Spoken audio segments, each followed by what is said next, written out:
கண்டிப்பா மேஷராசிக்காரங்க நிறைய முயல் பறப்பதற்கான வாய்ப்புகள் உண்டு. அதே மாரி 1111 இந்த நம்பர் மேஷராசிக்காரங்க கண்ல படும் இந்த தடவ. இந்த வீடியோ பார்க்கறதுக்கோ, பார்த்து முடிச்சதுக்கப்புறமோ, இல்ல ஏதோ ஒரு ரூவா நோட்லயோ, இல்ல ரோட்லயோ நீங்க பார்க்குற இடத்துலயோ 11, 11 இல்ல 11 111 இந்த நம்பர்லாம் உங்கள இயக்கும். அப்பன்னா என்ன? நீங்க தான் நம்பர் 1 இருக்க போறீங்க. அதற்கு நான் உன் பின்னாடி இருந்து இயங்க போறேன்னு பிரபஞ்சம் சொல்லக்கூடிய சமிக்கைகளாகத்தான் இருக்கு. மேஷராசிக்காரர் இந்த என்ன தெய்வத்தை வழிபாடு செய்ய வேண்டும். பிள்ளையார் பட்டியில் இருக்கக்கூடிய கற்பக விநாயகர் வழிபாடு மிகச்சரியான ராஜயோகத்தை கொடுக்கும். ஒரே ஒரு தடவ முடிஞ்சா போயிட்டு வந்துருங்க.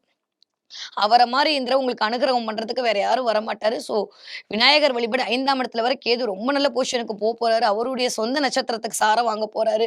ஞானம், இன்ட்யூஷன் பவர், அதீத அறிவு இதெல்லாம் மேஷராசிக்காரர்களுக்கு இன்பில்டா வருவதற்கு அந்த பிள்ளையாரை பிடித்துக் கொண்டீர்களே ஆனால் உங்களுடைய கலக்கங்களும் பிள்ளைகள் மூலமாக வரக்கூடிய தொல்லைகளில் இருந்தும் இந்த தடவ மேஷராசிக்காரங்க தப்பித்துக் கொள்ளலாம். ஸோ இந்த ஏப்ரல் மாதம் ஏறுமுகமாக இருக்கக்கூடிய மாதமாக மேஷராசிக்காரர்களுக்கு இனிதே மலர காத்திருக்கிறது.